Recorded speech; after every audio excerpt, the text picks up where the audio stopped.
Good evening, all. Please, my apologies. I was out there trying to attend to some of our guests. Good evening, everybody.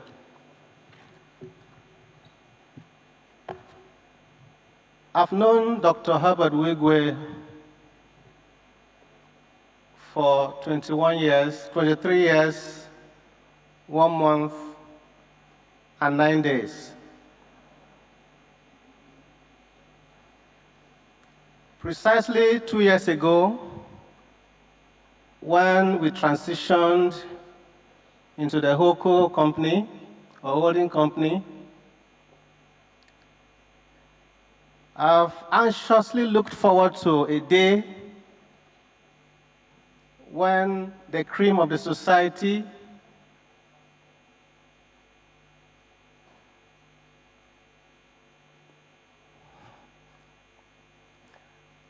and captains of industry the world over will converge and celebrate my boss at his retirement, which he was planning and working towards.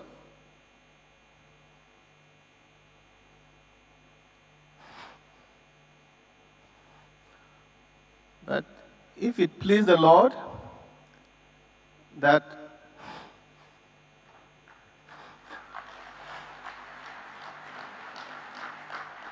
we celebrate him the way we are doing today, we cannot question God.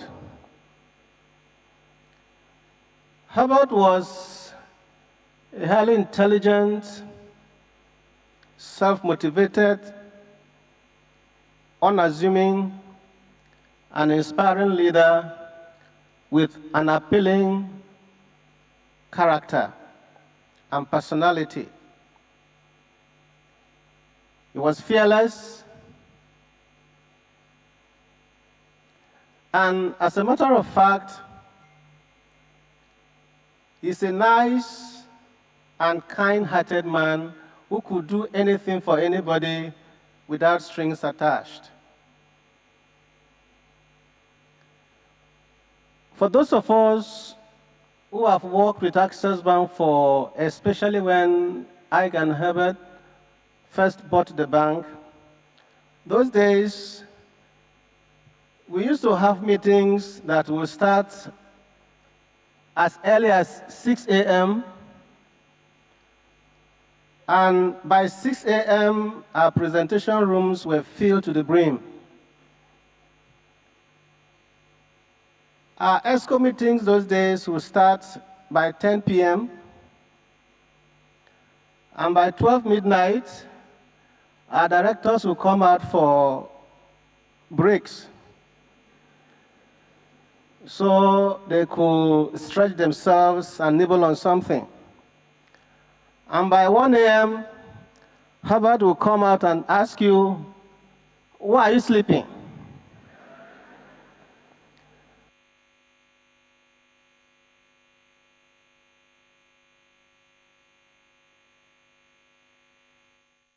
The memorable events I never forget has to do with his old lifestyle.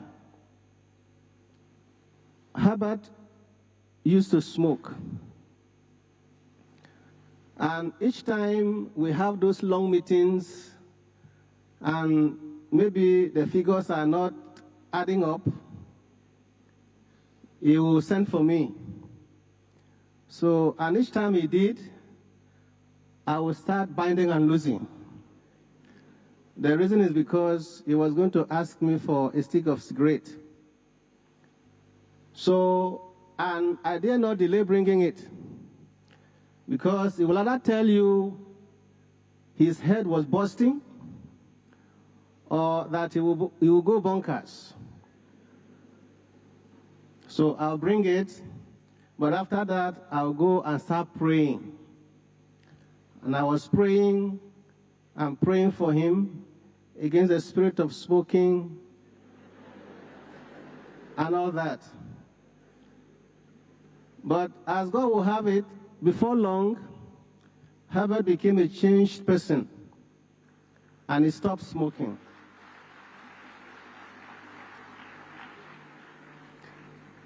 What I do not know is whether it was my prayers that changed him,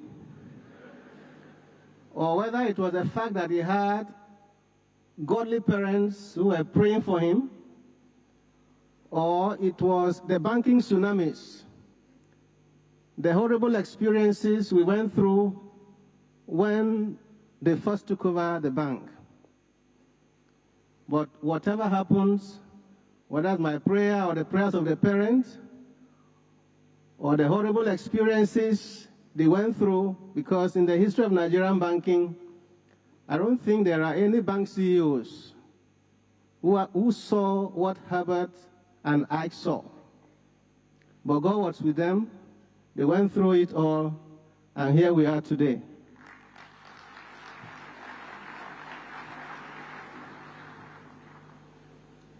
Herbert has always been there for me. He was my sunshine. He remains my hero because he gave me the platform to flourish.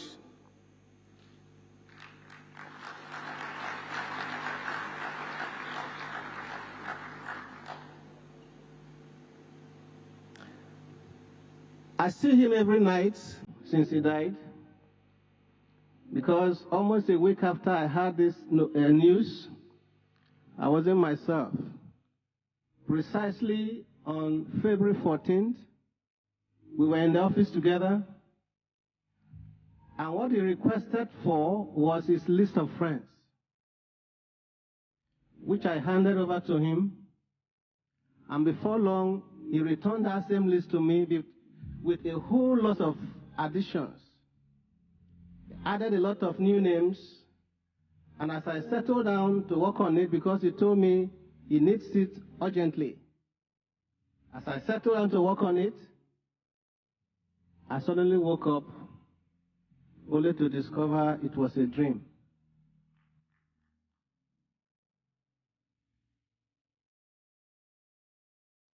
Herbert left us with a legacy of hard work, a legacy of fearlessness, a legacy of excellence. And I believe the message he has for every one of us here is that we must not let that legacy die.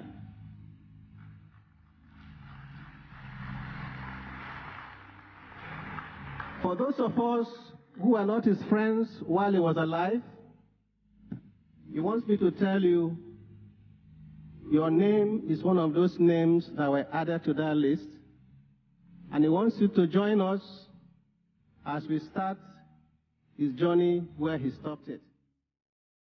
Thank you very much.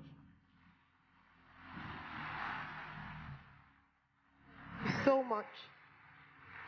Ifoli Ekot. And thank you for serving Herbert. For you and Tunji, many years of service, serving diligently and helping him in achieving his own dreams. At this point, I'd like to just say to Herbert's beloved children, Tochi, David, Hannah, Okachi, that we hope that the stories you've heard so far tonight has encouraged you to understand or give you a glimpse of the kind of man that you had the privilege and honor of calling father. And we understand it's a difficult time, but we trust that the stories and the memories tonight would give you the strength to know that you had a phenomenal dad. If there's something that I think he would want for all of you, is to grow up to be individuals, to live your life. Don't try to be him. Don't try to do the things he did. To be you. Be you. Live your own life, because one thing about Herbert is that he did it his way. And to help us just celebrate that one more time, ladies and gentlemen, please make welcome to the stage Dare Art Alade as he sings that song, My Way.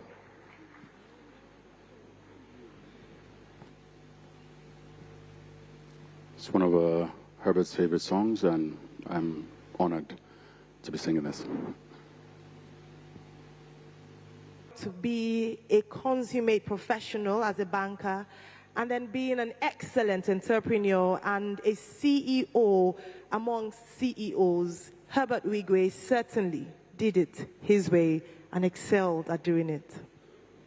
And we spoke earlier about how it takes also support from other CEOs to make your business and your work as a CEO flourish. And I'd like to welcome one CEO of FMDQ, Mr. Bola Onodele Koko, to come and say a few words about Herbert Wigwe. Please put your hands together for him.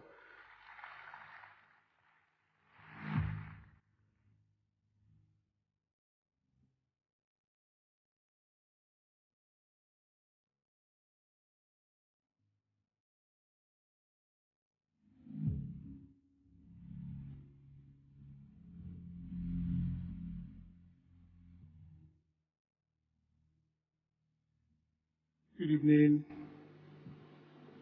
distinguished guests, Your Excellencies, Honorable Ministers, Governor of Central Bank of Nigeria.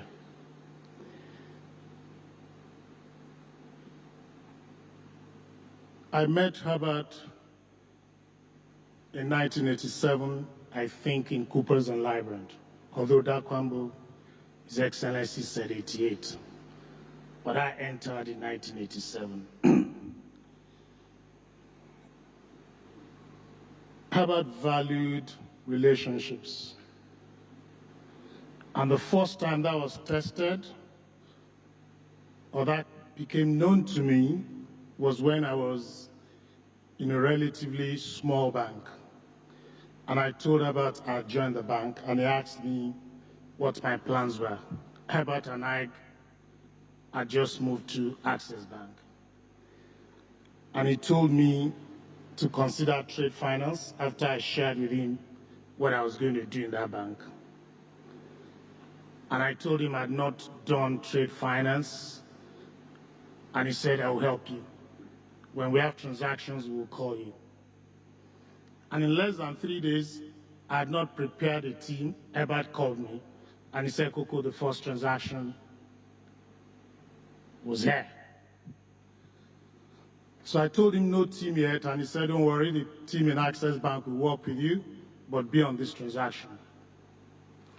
Less than a month after, Herbert called me and said, Coco, you have to be in Abidjan. And I said, what was happening in Abidjan? And he said, Afrexim will be having a conference. You have to meet the executives there, and, they support trade finance. So I flew to Abidjan, called Herbert, and he said there'll be a team, the first meeting of the presidents and some, bank CEOs, and I should attend the meeting. And I said, Herbert, I've not been invited. And he said, yeah, but follow me, just follow me. We entered, and of course they were checking names, and Herbert held my hand, told the person at the gate, this is Coco from Nigeria. He has to come in. And I entered the place with Herbert. I had meetings. I was listening to all this for the first time. And when the session ended, I said to Herbert, we'll see. He said, Sike, there's dinner. We have to go with them. Again, I was not invited. Herbert pulled me in. We finished, and I said, Herbert, so later, he said, no, we're going to have drinks with them. So this time, of course, the population was reducing. And there I was with Dr. Rama, and the former president of Afrexim, with Herbert having drinks. And from that point, I got initiated into trade finance, and it was Herbert. We were articled clerks in Coopers and Lybrand. Then I drafted me into this FMDQ thing. And after some years, I called Herbert and I said, You've done a green bond, you've issued a green bond. I'd like to discuss it with you. Where are you? And he said, oh, I'm in London. And I said, interestingly, I'm in London as well. And he said, come to our office. I think it's around Bank Station, I can't remember very well. And we got in there. I got there before him, he arrived, and we spoke. And after a while, I said, Herbert, I want to discuss the listing of the green bond. And he said, Coco, I don't like what you do. I said, what have I done, Herbert? I said, do you know for how long we've known each other? You cannot be asking me things like this. You just have to assume that it will be done. We're going to list on FMDQ, and we're going to list on NGX as well. And that was the end of the meeting. I said, do not ask me.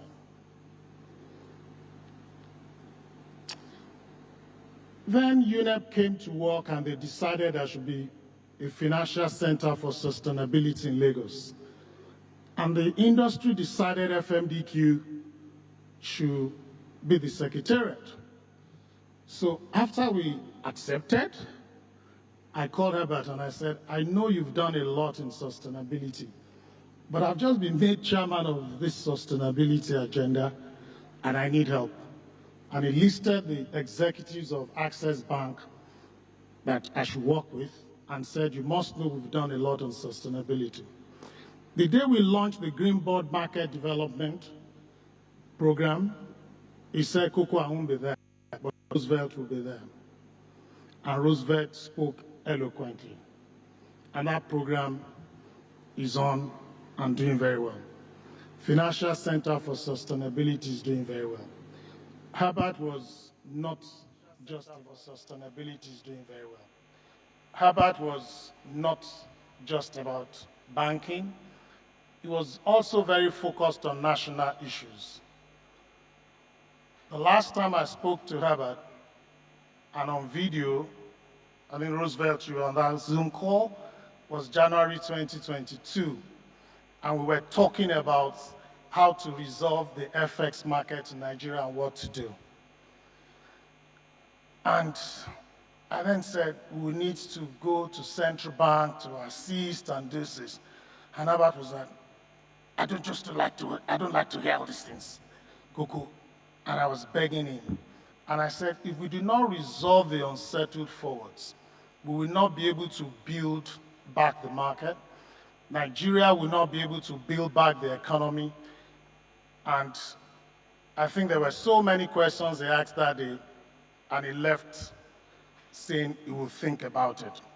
On January 30, Roosevelt sent me a text and said, Herbert has aligned, and he has given his commitment that we should go to the central bank and support whatever central bank needed to do. That was the last time we spoke.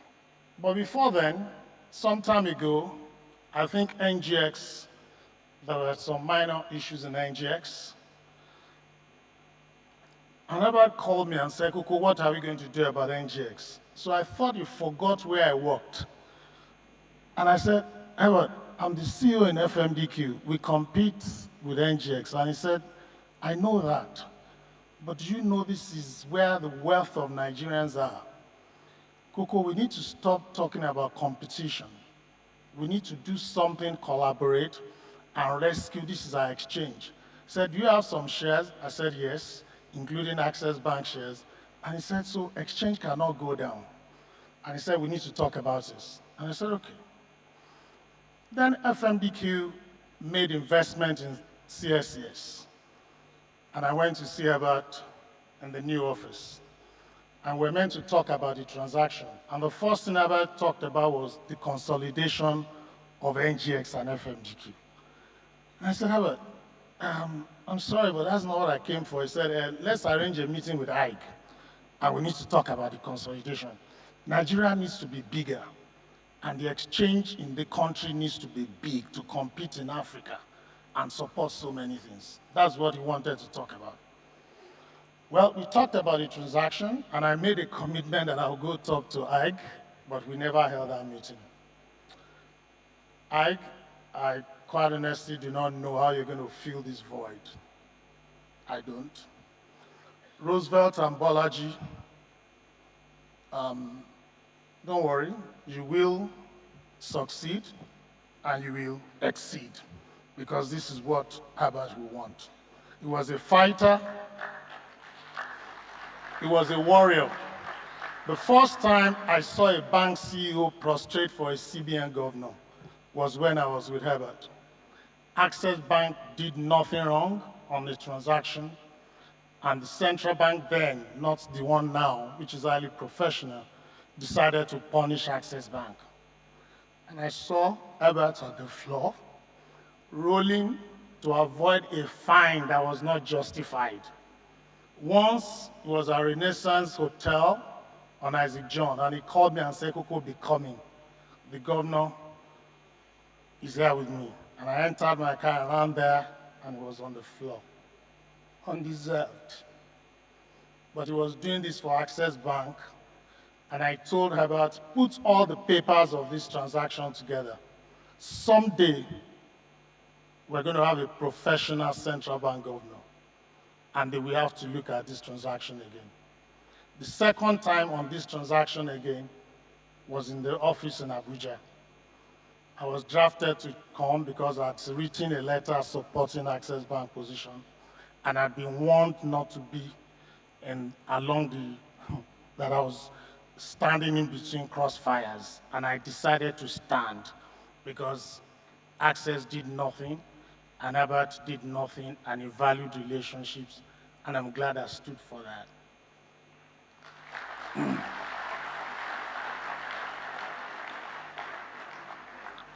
I do Herbert Wigwe, Habito, as I used to call him, the fearless, the enabler, the motivator, the supporter, a wonderful friend. Thank you.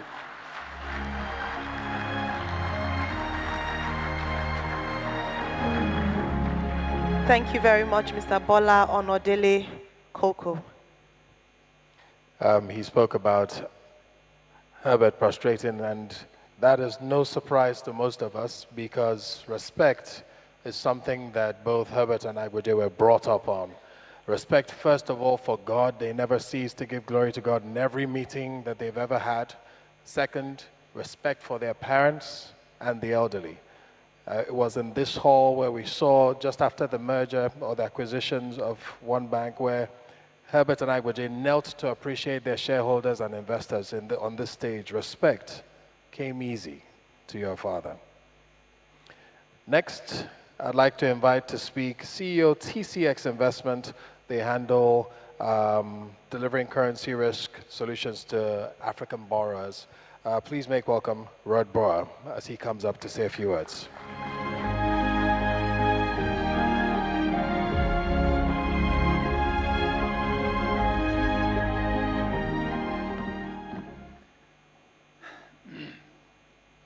Thank you very much for having me. Herbert and I met for the first time about a quarter of a century ago, right after the Nigerian elections. And I set foot on the ground representing FMO, the Dutch Development Bank at the time. And ever since, I followed developments in the banking sector, but especially with Access Bank closely. So when I heard your host say that the European CEO is 25% of a Nigerian CEO, I realized he's been very generous. The Nigerian market that I found at the time was in need of great people, with drive, passion, ambition to move it forward. When we met for the first time, it was immediately clear Herbert was one of these people. Shortly after that meeting, Herbert followed up and visited us in The Hague. And he did actually exactly what we did with our Nigerian partners. He did a due diligence on FMO, the Dutch Development Bank, because that's the way he saw business. Equality of institutions was as self-evident as equality of people, a value that we shared. From here on, we built a professional relation based on a strong personal connection that would grow into a long-distance friendship. Our different backgrounds enriched and strengthened that relationship, as it gave us more to learn from each other. I am grateful for having been part of that. And moreover, Herbert and Ake showed me how deep a friendship can go. Our relationship deepened alongside the incredible journey of Access Bank. Visiting clients in Port Harcourt with Herbert is one of my fond memories. And soon, FMO became one of the first international partners of Access Bank Nigeria. Thank you. One memory I have is that Herbert could be convincing.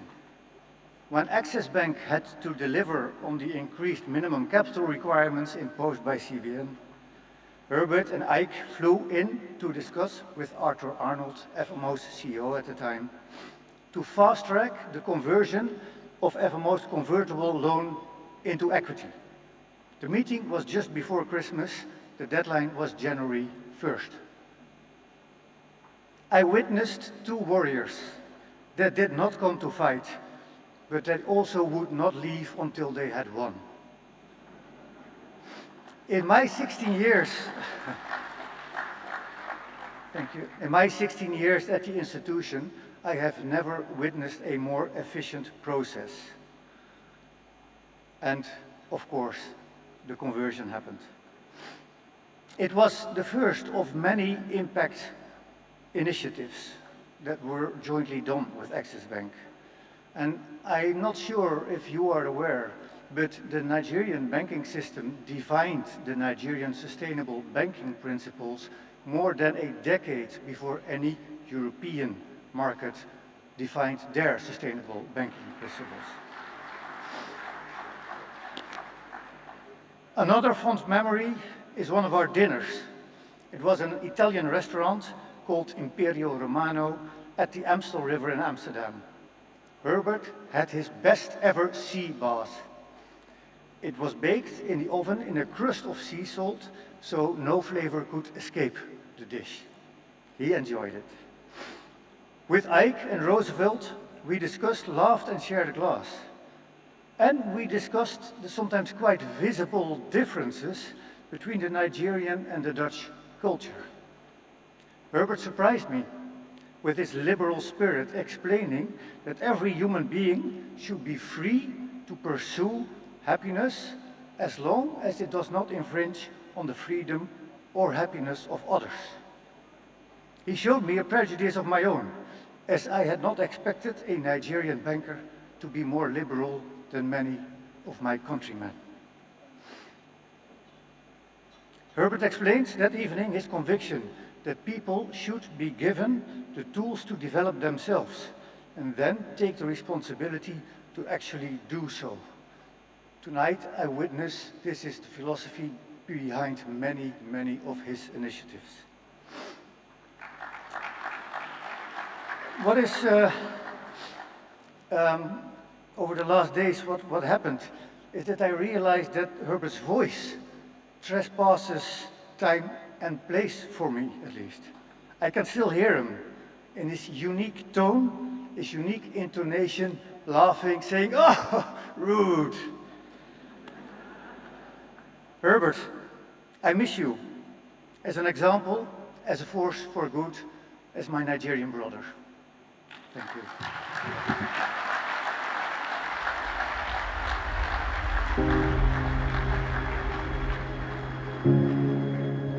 Thank you very much, Mr. Brower. And now to close this particular chapter of Herbert Wigwe's life, Herbert, the CEO, would like to invite on stage a man who not only shared business interests with Herbert, but also transcended that relationship to be a close associate and friend. Please let's make welcome the founder and CEO of the Dangote Group, Alhaji Aliko Dangote.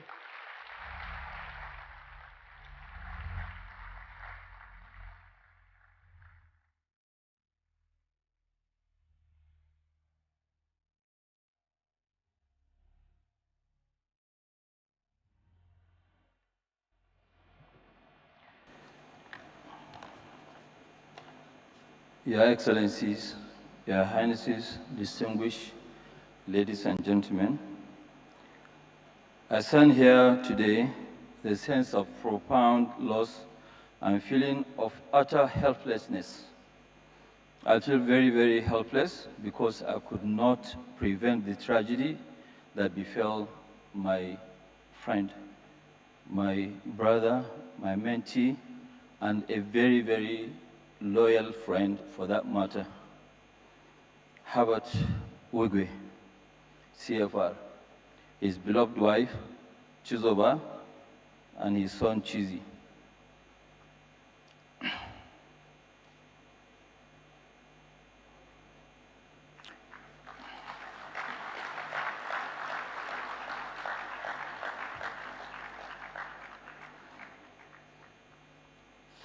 Herbert was a visionary role model in fortitude and a perfectionist who gave so much of himself, is no longer here with us.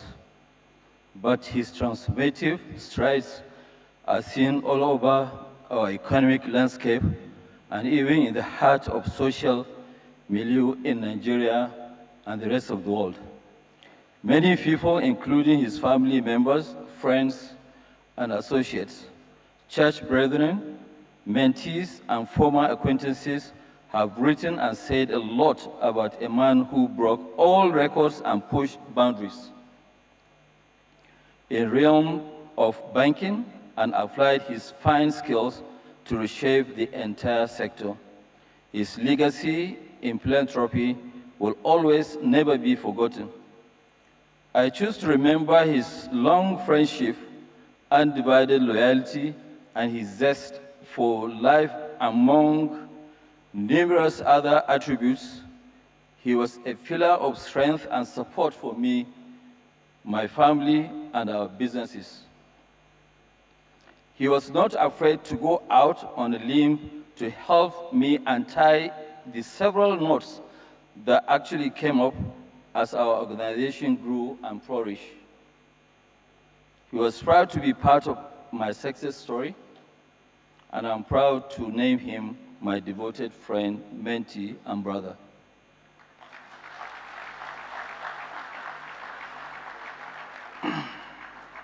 Herbert's wise counsel and relentless support was central to the growth and expansion of our organization, the Dangote Group.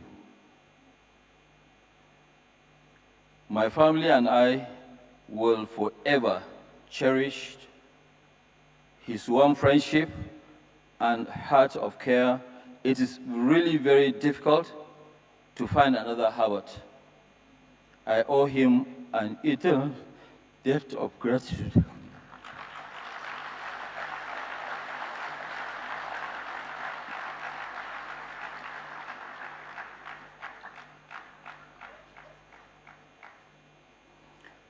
Although Herbert never joined the military line, he could be referred to as a soldier of courage and distinction. The incredible courage he exemplified in overcoming adversity and the discipline he manifested in achieving managerial standards of the highest order was awesome. His inexhaustible energy and the capacity for total concentration with extraordinary outcomes gave me the ray of hope, strength, and unflagging zeal to keep sight on my ultimate goal in my business. His big push led my foray into the previous uncharted oil and gas sector, which is now central to our growth as a conglomerate. Herbert will always remind me that, look, my mentor, we will get there, just hang in there, and we will beat any imagination. I remain eternally grateful to Herbert, who immensely supported me in the completion of our project. And he said that, look, my mentor, if I have to give you my life, I will do so. Let's carry on. Herbert's courage was second to none, and he was really, really fearless. He was never scared of anything. Herbert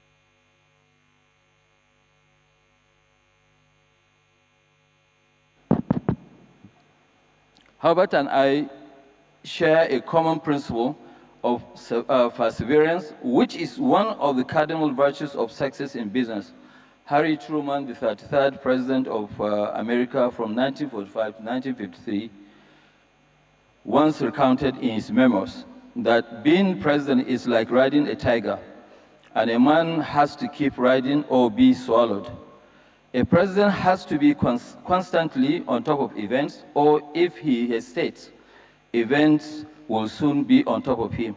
I never felt I could let up a single moment. Herbert prodded me when I hesitated, gave me a nudge when I was weak, and consoled me with the words of my mentor hanging there, we will remain, he will remain unforgettable friend, mentee, and a brother, and I feel that I'm part of the family. Bidding farewell to a brother, mentee, and a very, very loyal friend, his beloved wife, Chizoba, and his son, Chizi, is an extremely arduous task for me. But I'm consoled by the fact that Herbert has run a successful race and has gone to a better place. To immortalize my beloved friend, my brother and mentee, I have actually decided to name our major refinery and petrochemical road. Out of the 120 kilometers, the biggest road will be now named Herbert Wigwe.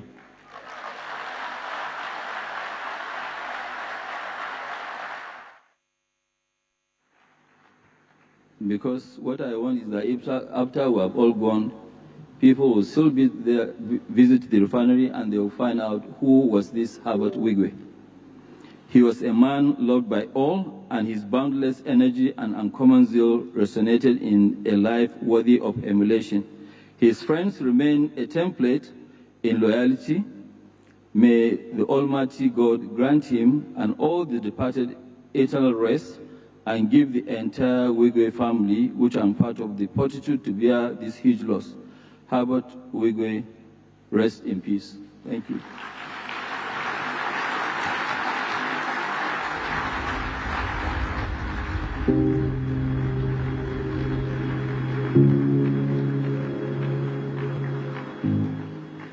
Deeply distressed by the news of the passing of Mr. Herbert Wigwe, a distinguished banker, humanitarian, and entrepreneur, and Mr. Abimbola Ogunbanjo, the former group chairman of the Nigerian Exchange Group PLC, along with members of the Wigwe family, Herbert's wife Chizoba, and son Chizi. Their passing is an overwhelming tragedy that is shocking beyond comprehension. I extend my condolences to the Wigwe and Ogunbanjo families, the business community, and all those impacted by this harrowing incident.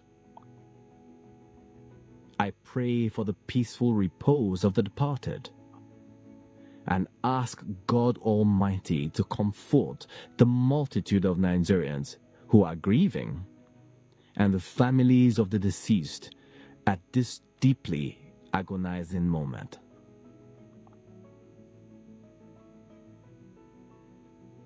France has lost a friend, Herbert Wigwe, president of the France-Nigeria Business Council, a humanistic and talented entrepreneur.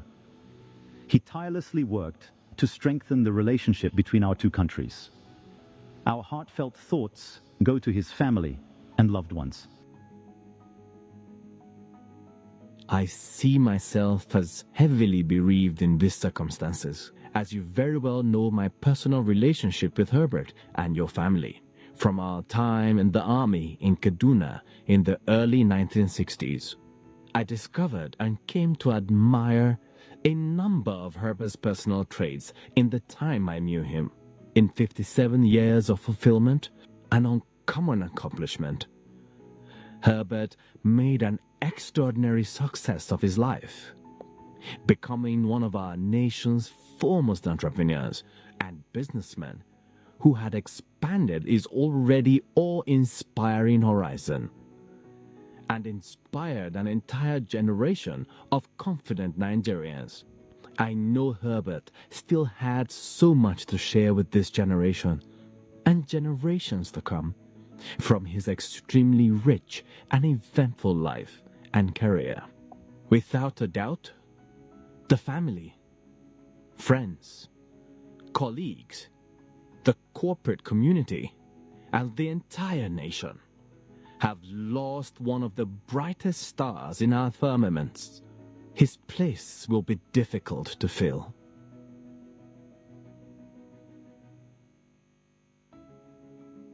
I deeply admired Herbert's commitment to widening the circle of opportunity for young people in Nigeria and supporting humanitarian work around the world. Though words cannot ease the pain of such a tragic loss, I hope you will find comfort in each other's love and support during this difficult time. And generations to come, from his extremely rich and eventful life and career. Without a doubt, the family, friends, colleagues, the corporate community, and the entire nation have lost one of the brightest stars in our firmaments. His place will be difficult to fill.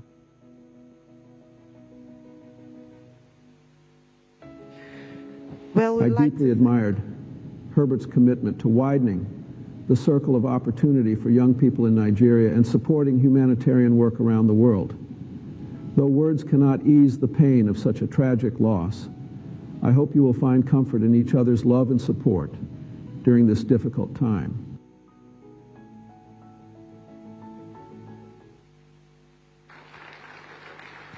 Well, we'd like to thank very much the President of the Federal Republic of Nigeria, His Excellency President Bola Ahmed Tinubu, the President of France, Mr. Emmanuel Macron, the former President of Nigeria, Chief Olusegun Obasanjo, and of course the former President of the United States of America, President Bill Clinton, for their wishes at this time and the message of solidarity and comfort to Herbert Wigwe's family. And speaking about presidents, one American president, John F. Kennedy, said, "Ask not what you can do for your country. Well, ask not what your country can do for you, but what you can do for your country." The next phase of Herbert's life we would like to speak about is nation building. The next few speakers you'll hear from, many of whom will be related with politics or governance, have national impact. Their jobs have national reach. Herbert was not a politician, but he was every bit a nation builder, and they will come to speak to that fact. Please make welcome our very first of those speakers. The first speaker is the Executive Governor of Ogun State, His Excellency Governor Dapo Abiodun.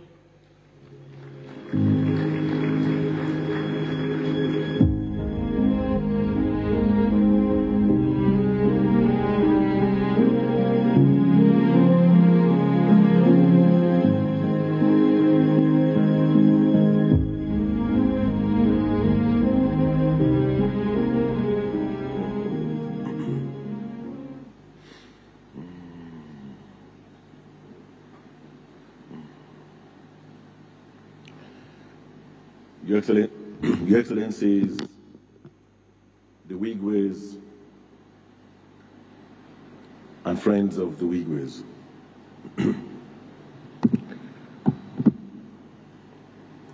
This is indeed a very tough season for all of us.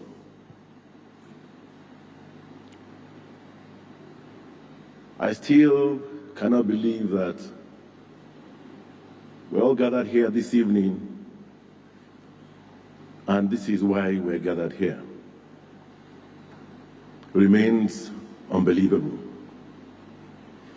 I can't but play back the numberless meetings and events in and out of the country,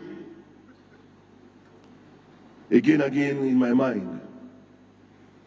I've looked at pictures and videos of us again and again. Words are definitely not enough to describe how larger than life Herbert was. He was a doting husband. He was a loving father to all his children, both biological children and all those he adopted. He was extremely hardworking. He was daring. He was bold. He was diligent. He was intentional. He was consistent. He was compassionate. He was was caring, he was reliable, he was dependable. Herbert was loyal to his friends. He was intelligent from every single account we've had this evening. Extremely cerebral. Herbert was way ahead of his time. He was ever so forward-thinking and forward-looking. He believed in this country, Nigeria, and he was very patriotic. He did everything to support and promote the cause of this country. Herbert's paths and I crossed about 30 years ago when he was still a baby banker in Guaranty Trust Bank alongside with Ibuje. I saw a bright future ahead of him, but I never knew he would evolve to become the great man that he became. They say the world belongs to those that dare. Yes, he definitely dared. And he conquered. Personally, I can't thank him enough for believing in me, for being my brother and my friend, for supporting my dreams, for supporting my aspirations and my vision for the good people of Ogun State. From the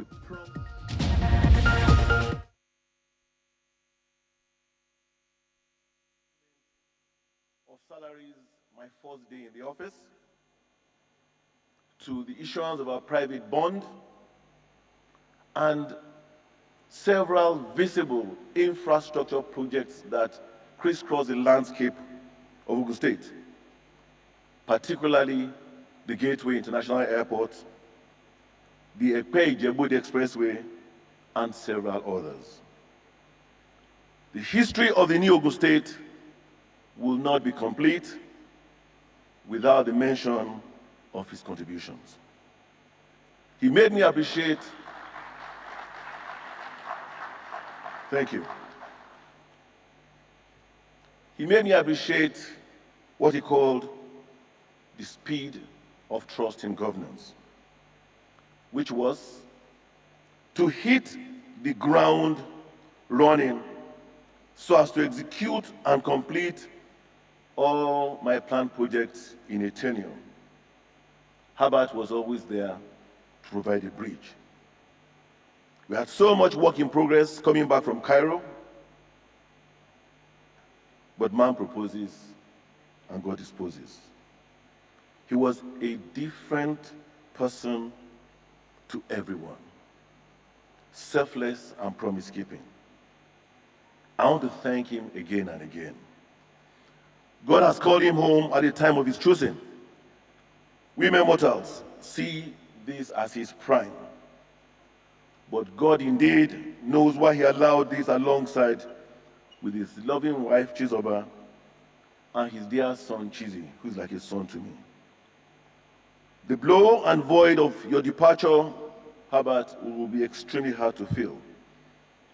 Still feels like a bad dream that I'm going to wake up from, and Herbert would walk in anytime and say, "What's wrong with all of you guys?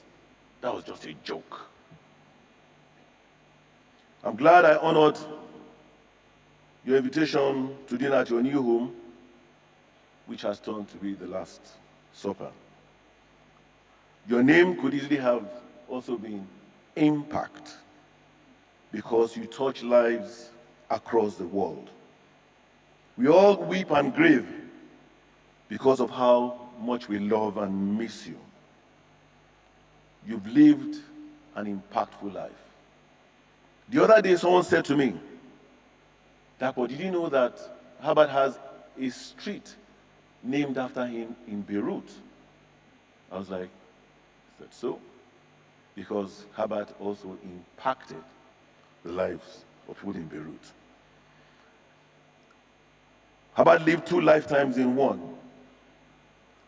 Herbert, Chizoba, Chizi, did not do anything wrong to deserve what happened. It was written. It was their preordained exit. Like I said the other day, good and bad things happen to good people. On behalf of my family, the good people and government of Ogun State, I pray the Almighty forgives all Herbert's sins, that of his wife and his son, grant the repose of their soul, while granting his aged parents, his daughter Tuchi, her siblings, other family members, I, all your friends, the Access family, the heart to bear this very tragic loss. You will continue to live forever in our hearts. As the Bible says, he that believes in me, though he were dead, yet shall he live, and whosoever lives and believes in me shall never die. May the Lord keep and protect us all in Jesus' mighty name. We will keep your legacies moving. Good night, dear Herbie.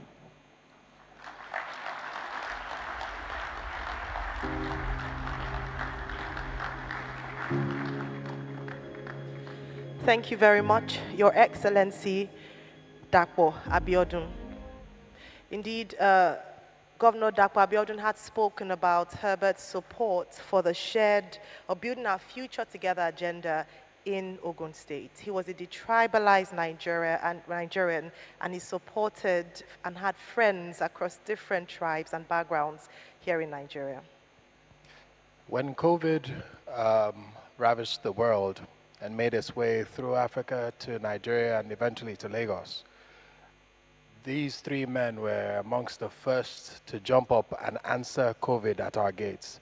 Herbert Wigwe, Igboje, and my next speaker. In his Instagram post about Herbert, you could tell he wasn't just writing about someone he had heard about or read about or someone he had interacted with officially. He was speaking about someone he counts as a friend. Join me and welcome the Executive Governor of Lagos State, Babajide, His Excellency Babajide Sanwo-Olu.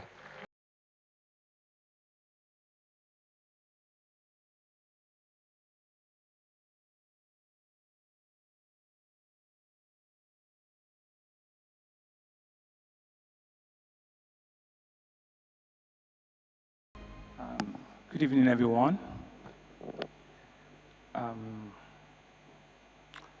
So 4 nights ago, it was actually on Friday night, I was scrolling down my phone trying to look for some other guy called Herbert. And mistakenly, it was our Herbert. My Herbert, my friend, my brother, my advisor, Herbert Wigwe, whose number popped out again. Why so? On Thursday, February 8th, he and I chatted and spoke for a while. And so, with phones, the name and the last conversation will be the first that will pop out. Very usual of him. Excellency, my radar says you are in London. I said, my chairman, you are wrong this time. I'm on my way from Beijing, China, and I'll be getting home tomorrow. But of course, the very next, I called Shola. Where exactly are you? We're in London. There goes. And we chatted, and I said, we haven't seen this year a lot of times. And he says, I will see you in exactly 6 days. This was on a Thursday, and he says he'll be back the next Wednesday, and he will see me on Thursday. Of course, he still called me back later that night to complete the chat message that we had. And he said he was just coming out of his board meeting and we'll see as soon as he gets back. This was the last conversation that I will keep for a long time on my phone. I knew Herbert Wigwe about 34 years ago with his old school friend.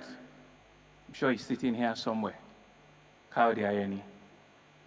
Kaudi and I were childhood friends. And I was working in an oil service company then, and I think he just joined Capital Merchant Bank.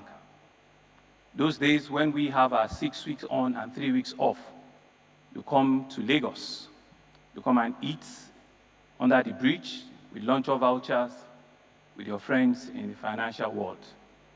And I used to envy them a lot because back then, it was only safety boots and t-shirts that we have. But they had well-tailored suits that they got from Quayside behind Mandelas. And so with the lunch of our child, we'll go under the bridge and have something to eat. We all moved on. We all got married. And from time to time in Guarantee Trust, Kade knows the story.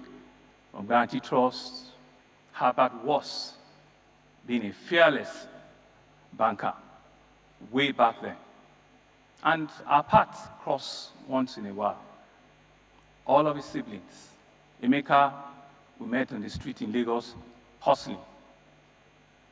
Joyce, we met professionally. Peggy, we met in the banking industry. Stella, I just met her. But it's been an interesting journey together.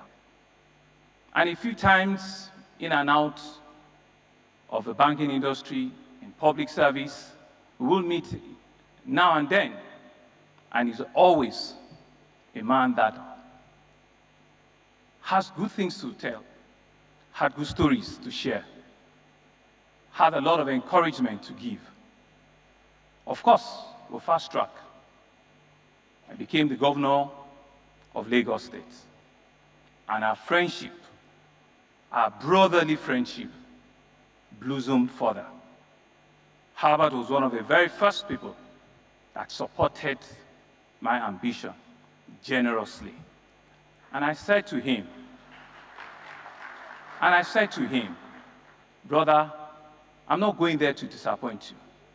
I will leave, I will work, and I will come back to represent the friendship that we all have together. And he said, count me in. I will give you all the support that you require. Him and my other brother, Iboje, had given me the support from the very first day as the governor of the state.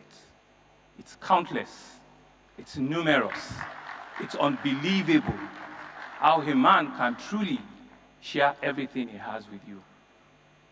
Uche is here, Gilbert is here somewhere. Herbert makes it a point of duty every time he's flying out. He drops in at the Lagos South Marina. His greeting is always the same way.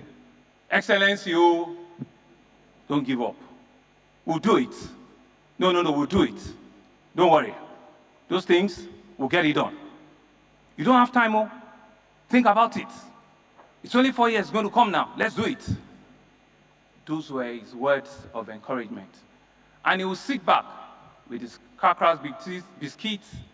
He doesn't take cognac like they do with Carl. He takes Maltina or Malta Guinness.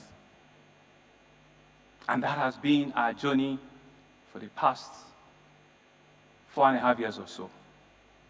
But COVID gave us another history. Himself, our big brother, Alhaji Aliko, I, and a few others here rose up, stood up, and they said, never again will we fold our arms and let this kind of a disease that we know nothing about ravage us. They were supportive of our government, of our country, and Herbert led from the front during the very difficult time of COVID. He supported, he inspired, he encouraged, and he stood with us.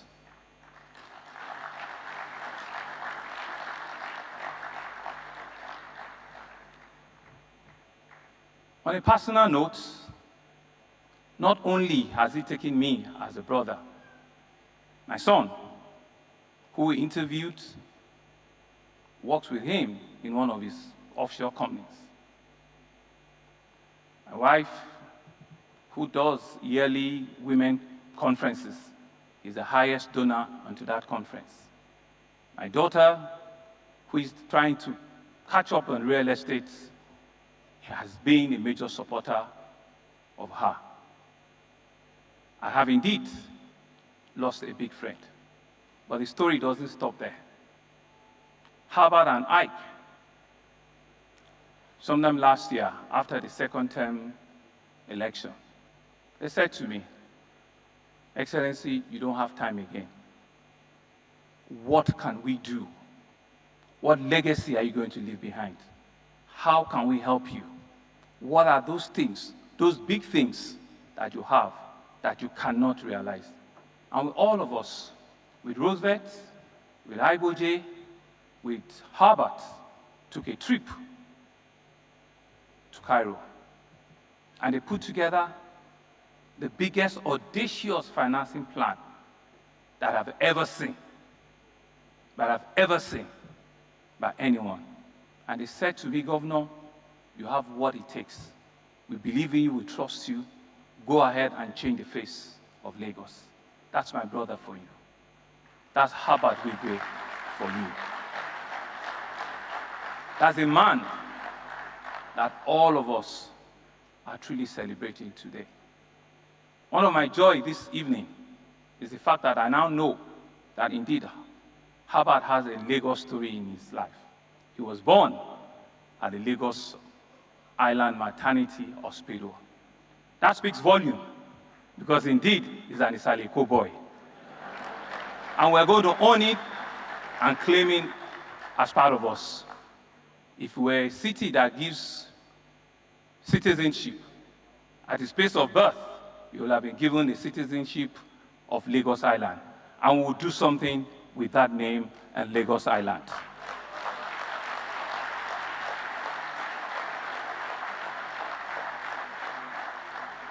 Ike, you haven't lost a brother. We haven't lost a brother. You have earned 4 new children. And I know with you, they will also be fearless. With you, you will take them to where Herbert will be looking up and will be happy with you. Emeka, Joyce, Peggy, and Stella, you haven't lost a brother. You have gained all of us as your new family members. This is what Herbert has worked for. This is what he wants to leave behind for all of us. Uche, Gilbert, Dere, Rosie, we're all one big family now. Herbert has indeed transcended beyond borders, completely detribalized, having a Nigerian story in his heart. And so, on behalf of the people and government of Lagos State, we will cherish what he stood for, what he believed in.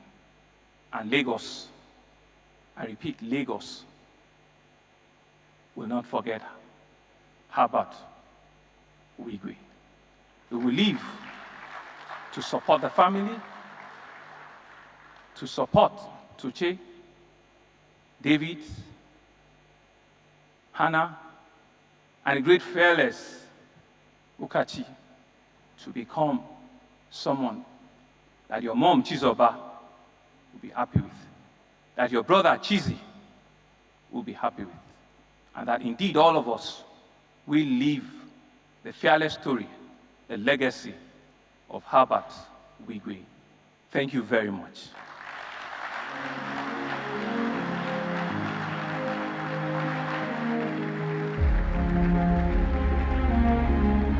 Thank you so very much, Mr. Governor, Your Excellency Governor Babajide Sanwo-Olu of Lagos State, thank you for speaking straight from your heart and also the promise to immortalize the legacy and the memory of Herbert Wigwe. And as you rightly said, Herbert was a man who was very proud of his heritage, being from Isiokpo town in Ikwere local government area in River State. However, he was a Lagos boy through and through. And you would see that, I mean, the governor had mentioned he was born Island Maternity Hospital. I was also born at Island Maternity Hospital. I was born a few meters away from Island Maternity Hospital. Where were you born? First consultant, Obalinde. It's still Obalinde. All of us are island children.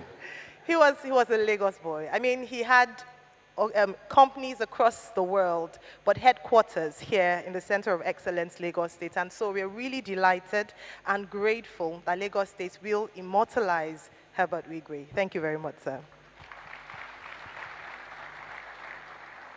Still speaking to his work as a nation builder, we'd like to invite someone else who also has national impact with the work that he does for a living. Please make welcome the Minister of Finance and Coordinating Minister of the Economy in Nigeria, Mr. Wale Edun.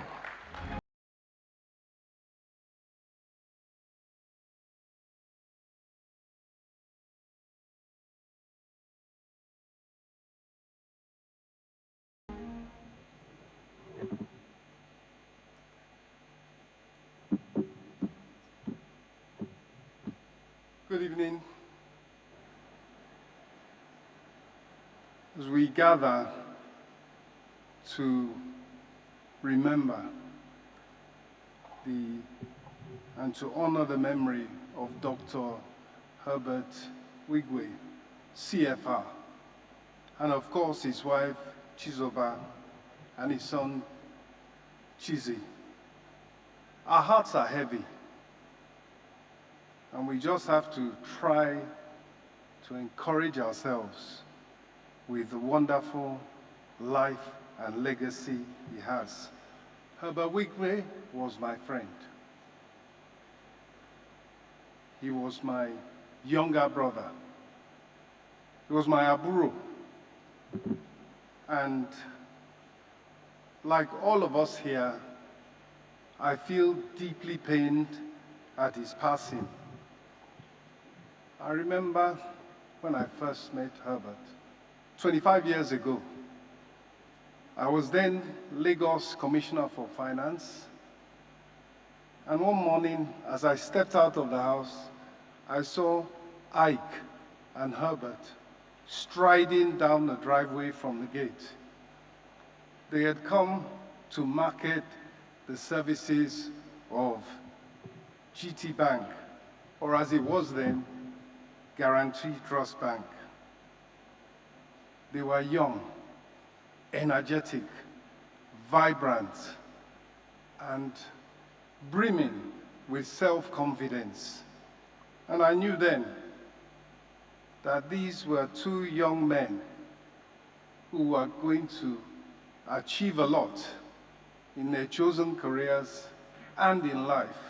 And of course, so it has turned out. From that time, Herbert kept in touch. From time to time, he would come by and we'll sit in the study and basically go over the issues of the moment. He would come with ideas, options, alternatives as to how to help resolve the financial and economic issues of the day. And Herbert was so full of knowledge, so full of ideas. He was so creative in his thinking, and his optimism was both infectious and very, very encouraging. So when Herbert took over the reins of Access Bank, he kept in touch still, despite the huge amount of work he had, because as we all know, the international presence of Access Group today is the result of the relentless, the tireless work that Herbert and indeed his entire team put in. But despite that, he still had time for philanthropy. He was committed to it, he supported, and he gave his time to benefit the arts, sport, education, and of course, he did so much by way of helping good causes and helping individuals. And I must say, personally, Herbert was of great help to me. He, like a worthy aburo, his bank financed some of my construction projects to successful completion. And he also, the Access brand, helped to sponsor my daughter-in-law's polo team internationally. And just a couple of days ago, as a result of a fallout of that, I was in Doha, and the Access brand was prominently displayed at the Qatar National Sports Museum.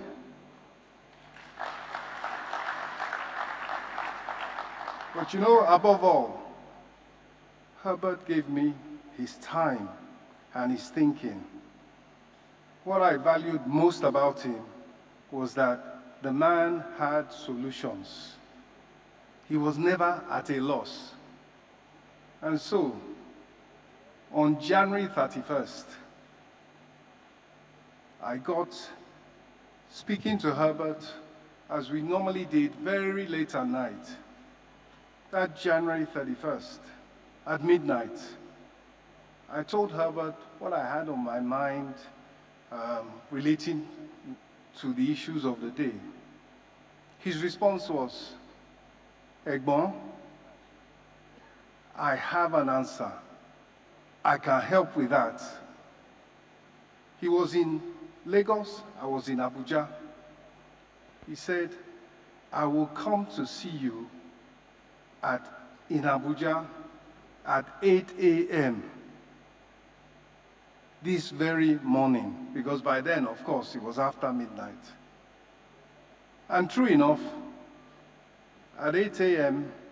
or thereabouts, we sat together and we shook hands on a number of initiatives that he would undertake with others to help resolve one or two things about the Nigerian economy. That was the last time that I spoke to Herbert. We all know what happened subsequently.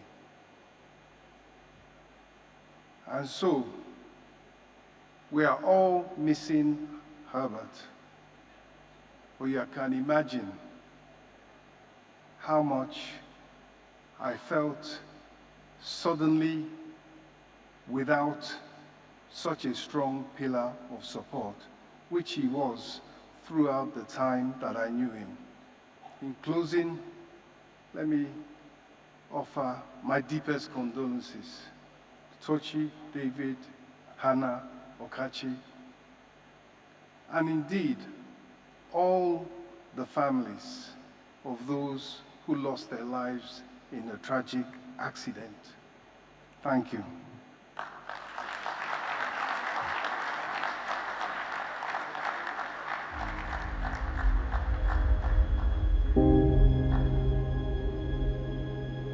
Please put your hands together for the Honorable Minister.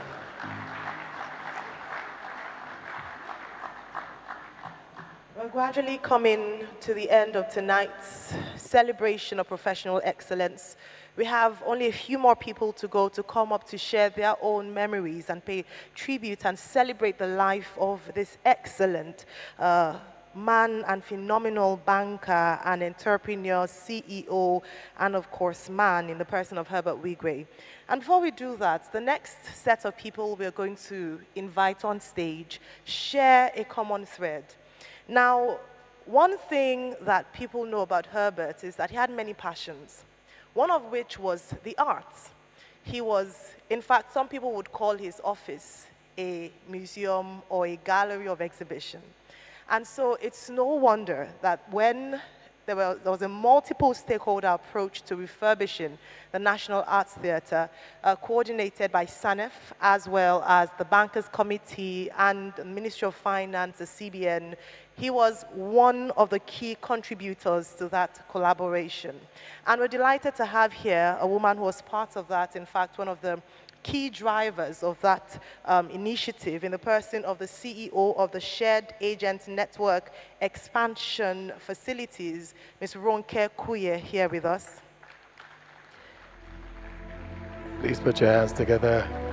We see her making her way to the stage. Now, she had to interrupt her journey to the UK for her 60th just to ensure that she was here. So let's give a big happy birthday round of applause. Good evening, all. Herbert Wigwe, HW as we called him, was an enigma. We really could not understand how he managed to be successfully involved in multiple time-consuming activities, but he somehow pulled it off with sustained passion and commitment. There are only 24 hours in a day for everyone, but he made those hours count. HW was responsible for spearheading the drive for financial inclusion in Nigeria, which led to the birth of SANEF and the remarkable results achieved today. Leading a successful bank was not enough. He believed that providing banking services must extend beyond the urban areas to include the last mile in rural communities. HW did not only believe, he implemented and executed by ensuring that Access Bank played a lead role under SANEF, as well as engaging directly to ensure that those without financial services are reached.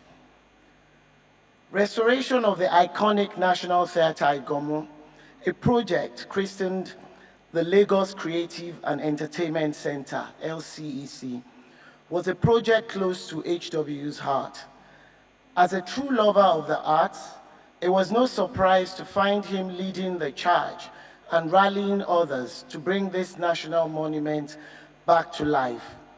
The objective being to ensure that Nigeria will be considered once again the destination of choice for entertainment and other events being hosted in Africa. Those of us old enough to remember Festac 77 can attest to the fact that nothing like this has ever been hosted again in Nigeria since then. He often spoke about his belief in the employment and the economic benefits of the arts, culture, and creative industry in general. He was specifically happy that the youth are the drivers of the growth and success of the sector. Herbert worked tirelessly to ensure the takeoff and successful completion of what was known as Phase 1 of the LCEC project, the National Theatre. It was obvious from the beginning in 2019 that this would be a difficult, resource-demanding project. But as an active member of the working group and the STERCO, HW made sure he made time for the weekly meetings with the project reporting team, during which he often reminded us that failure was not an option. He often reiterated that we had to deliver this project as planned and in a timely manner. He chaired the 117th meeting on February 5th, 2024. Sadly, it was his last. Today would have been the 119th meeting at 5 p.m. HW was an excellent connector and problem solver. He seemed to have the capacity to assemble a team to deal with an issue in an instant. On the project, he reached out to all quarters, even the most difficult, to ensure that we got what we needed to deliver results. His favorite phrases being, "Leave that to me, consider it done." He took his time to explain his position on knotty issues and often ended it with, "If you get the point I'm trying to make." And yes, most times we got it. He always had a story for every situation, usually from his personal experiences. These amusing anecdotes got us laughing and helped us to see the proverbial light at the end of the tunnel. And ultimately, a solution would emerge with the challenge suddenly no longer appearing to be insurmountable. For HW, obstacles did not exist. He was excellent at painting a bigger picture and would often remind the team about why we're doing this, addressing the obstacles as temporary glitches. He was an encourager and a supporter. He would put himself forward, supporting you to get what seemed impossible done. He was personable and fair. He would listen to and address everything, professional and personal matters of others with the same commitment. If you had HW on your side, then you had someone in your corner who wants you to do well and succeed. You had a champion rooting for you. The National Theatre is a few weeks away from completion. It was an honor to have such a remarkable driving force behind the project. Herbert Wigwe, knowing you and working with you right from our GT Bank days was a rare honor and privilege. Your shocking and untimely demise has illuminated the sheer weight of your contributions and impact in the financial industry, Nigeria and beyond. Your legacy lives on. May the Almighty grant your family, loved ones, and Access Bank family the strength to bear the irreplaceable loss. Rest in peace, Herbert. Thank you very much, Ms. Ronke Akuye. We have just two more speakers this evening, and then we will be wrapping up tonight's celebration of professional excellence. And now, ladies and gentlemen, please make welcome one of the men with the hardest jobs in Nigeria, the Governor of the Central Bank of Nigeria, Mr. Olayemi Michael Cardozo.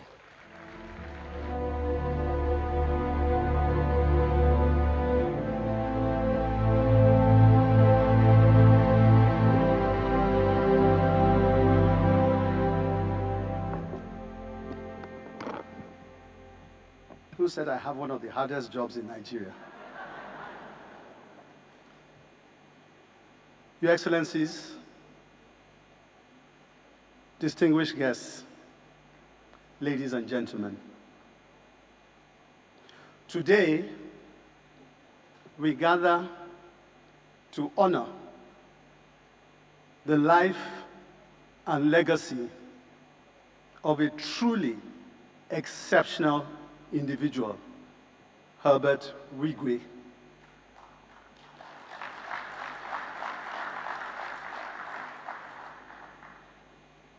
Herbert's passing on February 9th, 2024 was a sudden and profound loss.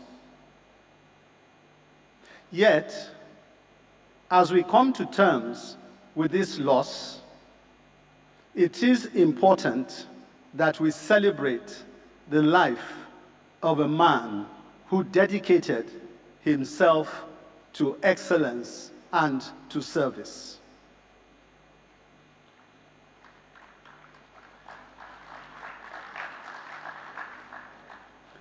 Herbert played a pivotal role in transforming Access Bank into one of Nigeria's foremost financial institutions.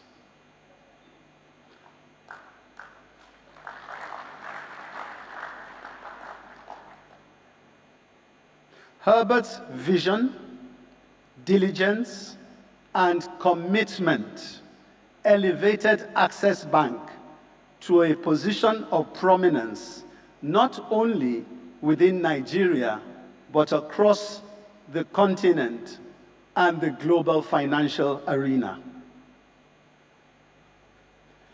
As the governor of the Central Bank of Nigeria, I had the opportunity of close interaction with Herbert over the course of the last few months. Indeed, he visited me twice. His concern evident in his inquiries about how he could help alleviate the challenges the economy was facing. I will continue to value the professional contributions he made at our meetings and appreciate how insightful and thoughtful they were. Herbert's commitment extended far beyond business. One touching memory that truly captures Herbert's spirit was his involvement in the National Arts Theatre project, which had been spoken about quite extensively. A private sector-led initiative. He led a team of dedicated and impressive professionals driven by a shared vision of revitalizing Nigeria's cultural landscape. Wigwe University, of course, was another indication of who Herbert was. The university is an embodiment of his commitment to education as a catalyst for change and advancement on the continent.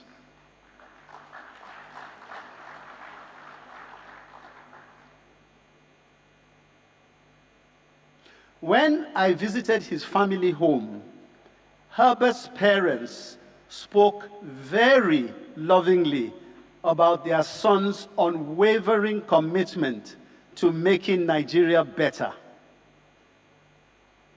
A sentiment echoed in Herbert's actions and aspirations. In my personal and professional capacity, my experiences with Herbert affirmed his genuine concern for the welfare of our nation and its peoples. His dedication to service, coupled with his generosity, touched countless lives. Many who interacted with Herbert will tell you of being inspired by his vision, hard work, and dedication to building Access Bank into an international financial services powerhouse. As we bid farewell to Herbert, let us pray for comfort and for solace for his children, his parents, in-laws, and the entire family, who now mourn the loss of their beloved son, their daughter Chizoba, and grandson Chizi. May God's abundant love embrace them during this difficult time, giving them the strength to carry and find healing from their sorrow.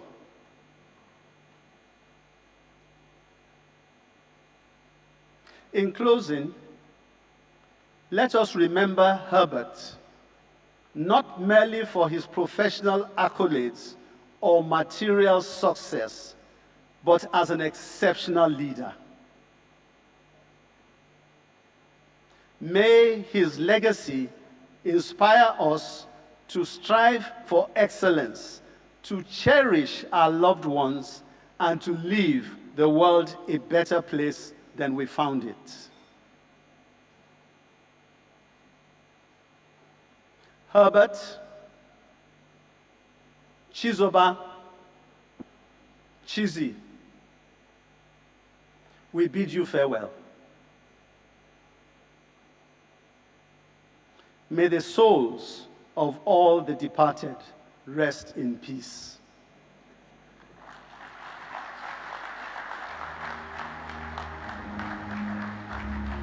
Thank you very much. The Governor of the Central Bank of Nigeria, Mr. Olayemi Cardozo. And now for our final speaker for tonight to wrap up the celebration of the different chapters and facets of Herbert Wigwe's life. It's our pleasure to bring on stage the President of the African Development Bank, Dr. Akinwumi Adesina.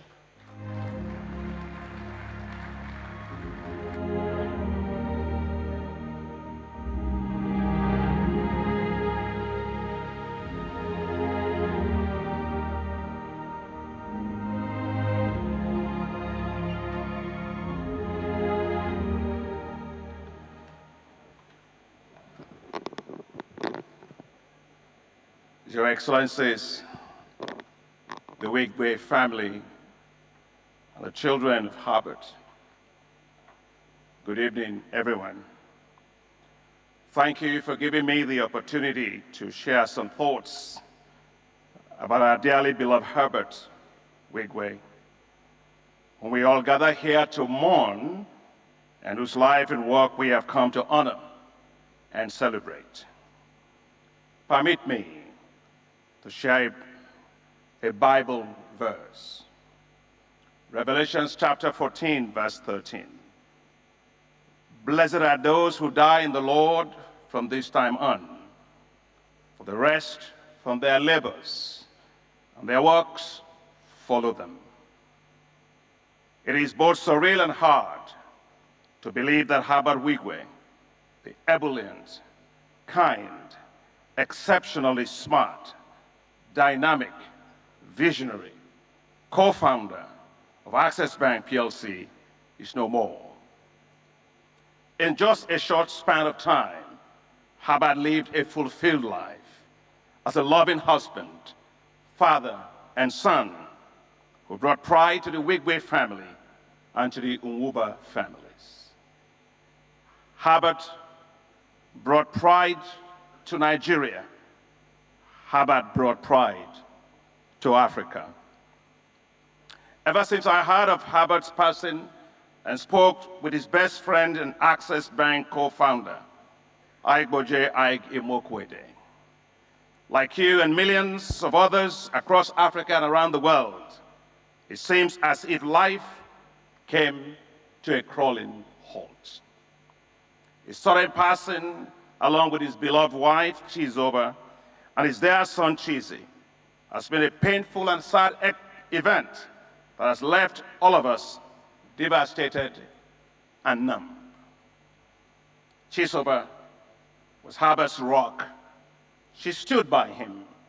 She was a constant provider of love, comfort, and support. His son, brilliant Chizi, in his short years demonstrated boldness and bravery beyond his years. Chizi will be sorely missed by his young wife, his siblings, the family, colleagues, and friends. Herbert, your loving parents and your aged parents, Papa Chingle Wigwe and Mama Wigwe, loved you so much. You are the apple of their eyes. Blessed indeed is the womb of your mother who brought you, Herbert, into the world. For your life was like a river that blessed everywhere it touched. And I am one of them, like everyone here this evening. In life, for every single one of us, destiny and opportunity beckons. How we respond is what makes the difference. Herbert, together with Ike, had a vision to build a first-class Nigerian bank, Access Bank PLC. They exceeded expectations and grew it to be one of the foremost financial institutions in Africa. Access Bank's reach under Herbert's bold leadership went even further, reaching several parts of the world, and in the process became an iconic African financial conglomerate and global brand. To fully understand Herbert, you must understand Herbert and Ike. Ike was pretty much gentle, operationally very effective. But Herbert was bold and relentless. Together, they strategically brought the world of tomorrow into the present. I'm a great admirer of both Ike and Herbert. But let me tonight say about Herbert, he was determined, bold, visionary, innovative, driven, and inspiring, with an exceptional drive for excellence. Everything he touched turned to gold. Herbert was a banker's banker, and an investor's asset holder. Herbert's famous words were, "I am Herbert Wigwe, and I am fearless." US President Franklin Roosevelt, once said, "Courage is not the absence of fear, but rather the assessment that something else is more important than fear." I am sure Herbert, like every one of us, did have fears. His drive for major achievements simply sparked courage. And that courage overrode his fears. Fears as he negotiated mergers and acquisitions with dexterity to make Access Bank what it is today with Ike. Fears about whether the acquisitions of Angola's Finibanco Angola SA will work. But with courage, it did in 2023. When Herbert took the bold decision in 2018 to merge Access Bank with Diamond Bank, working together with Ike, he had fears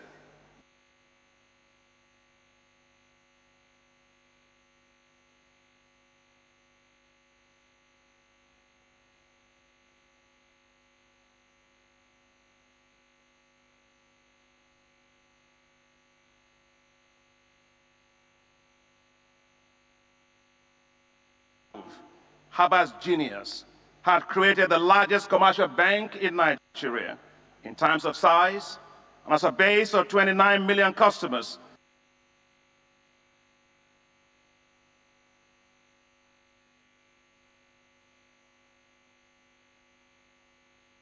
Spanning 3 continents and 12 countries. As a banker myself,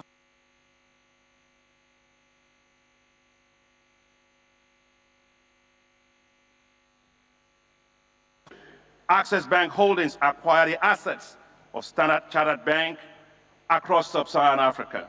From Angola, Gambia, Sierra Leone, and Cameroon, it went on an expansive market acquisition drive that turned Access Bank into the financial jewel that it is globally today.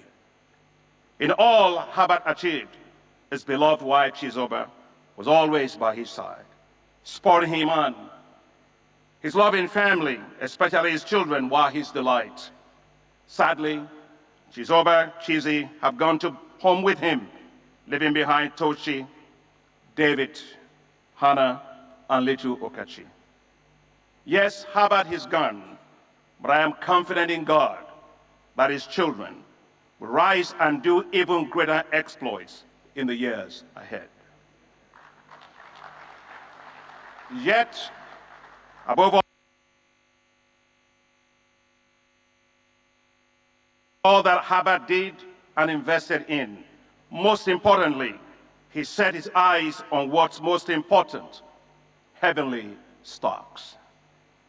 Because there are no IPOs in heaven, he bought what I describe as heavenly held private stocks from Jesus Christ, his Lord and Savior.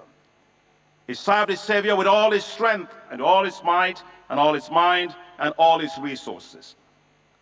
Not only was he an exceptionally smart banker in this world, but he was also an even smarter investment banker for heaven. Herbert understood Matthew 6, verse 19. In the Bible, which says, "Lay not up for yourselves treasures upon the earth, where moth and rust consume, and where thieves break through and steal. But lay up for yourself treasures in heaven, where neither moth or rust doth consume, and where thieves do not break through or steal. For where your treasure is, there will your heart be also." Heavenly stocks are the only ones that never lose value. They are the only equity that never goes bust. Herbert gained access on earth, and yes, Herbert gained access in heaven. We all will miss Herbert enormously. We may miss his big heart. We will miss his propensity to always give and never hold back. We will miss Herbert's can-do attitude, his kinetic energy that allowed him to soar and accomplish things that will make the timid tremble. But our loss is heaven's gain. Sleep well, Herbert. We all here and many around the world will always cherish sweet memories of you and your impactful life on this side of eternity. Our tears, like water, irrigate our souls with precious memories of you. Thank you, Herbert. May your soul rest in eternal peace. Amen.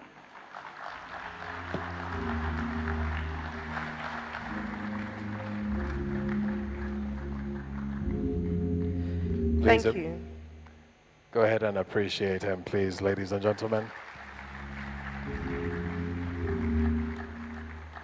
Next, to give closing remarks and help us bring our evening to its final moments, this man had a love for Herbert that was uncommon. If I were to liken it to anything, it would be the story in the Bible between the king's son, Jonathan, and the king-to-be, David.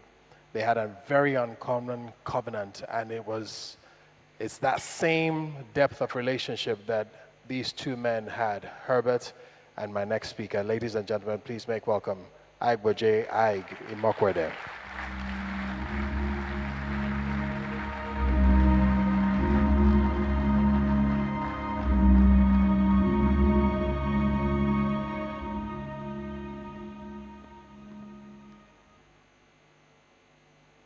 Good evening, Your Excellencies, Your Highnesses, distinguished ladies and gentlemen. Ever since that Friday, I have watched a family cope with grief with such spiritual resolve, such dignity and strength. But that I might have expected from adults. But from Tochi, David, Hannah, and Okachi, and the responsibility that all of us as adults in their lives have, and the fears about how difficult this time would be. You children have been truly amazing.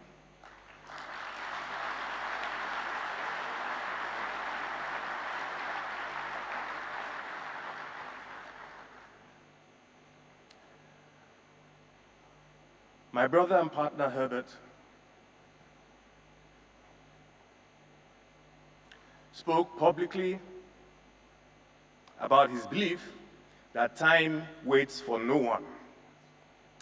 And Herbert lived life as a man on a mission who had limited time within which to complete his work. The fierce urgency of now drove him to pursue and attain heights of excellence that match the best of the best across the world.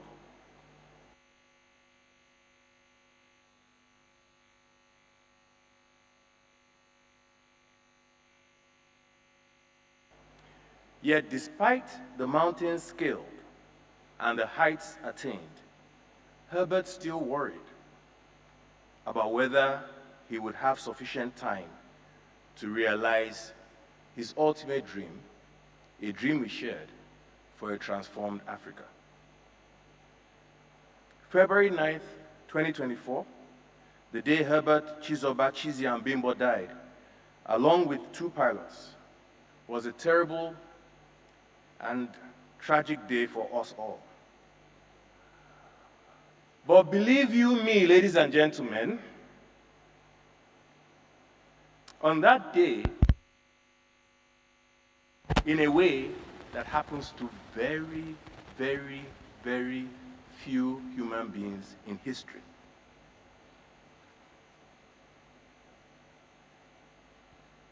as the breaking news of this tragic accident reverberated across the world, time stood still in honor of Herbert Wigwe.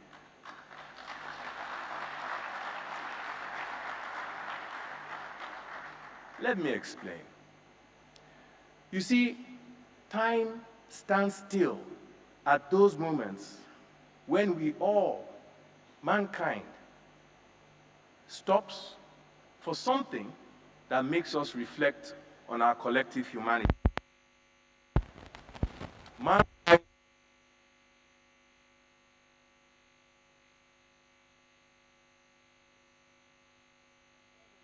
Washington when Martin Luther King said, "I have a dream." And the world stopped to understand what this dream was all about, and has not been the same again. You remember the time when a long-haired rock star called Bob Geldof assembled singers and they sang "We Are the World," and the world stopped, and the race for global philanthropy began. Two examples that come immediately to mind, and which I chose because I think you can relate to them. When Herbert died, time stood still, enabling millions who already knew him, but hundreds of millions more who had never heard of him, to pause in unison, to learn and reflect about this iconic African leader,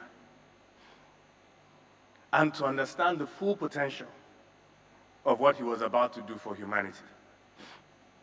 The breaking story was a wave felt around the world as the news hit mobile phones, TV screens, computers. From north to south and east to west, millions of people went onto the internet, searching and examining, reading and watching, to find out just who is this man, Herbert Wigwe. And time stood still, because God wanted the world to know and to understand who his son, Herbert Wigwe, was and is, and what he truly represents. And so, they learned about his early life and formative years. They learned about his family life, his kids, his siblings, his parents. They learned about his professional exploits and philanthropy. They even learned that Igboje, the person referred to as his brother and partner, was neither his spouse nor biologically related to him. Most importantly, they learned that this man, Herbert Wigwe, is proof that Africa is still capable of producing outstanding men and women with the capacity to change the world in a good and a positive way.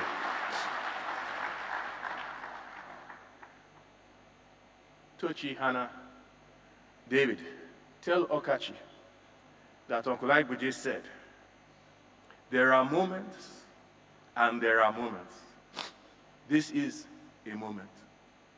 Herbert was committed to building an African continent where men and women can aspire and live to their full potential. He isn't the only person committed to this objective, but there are very few people in the world whose life and legacy illuminate this commitment the way Herbert Wigwe has.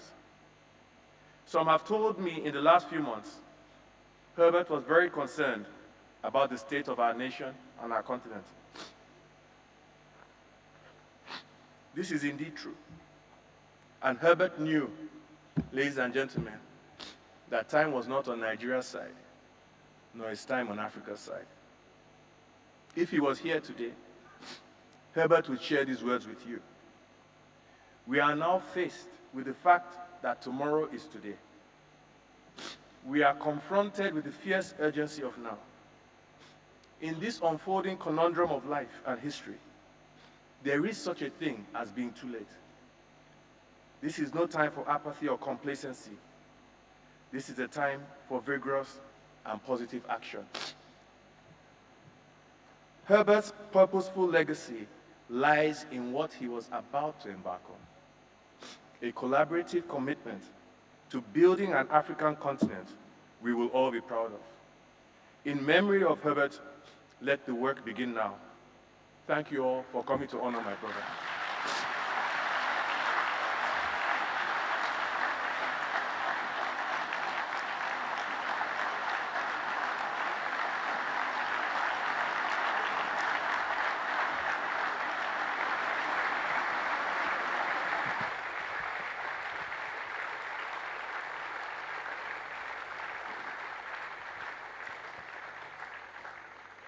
We appreciate Agbo J. Ige Mokwede.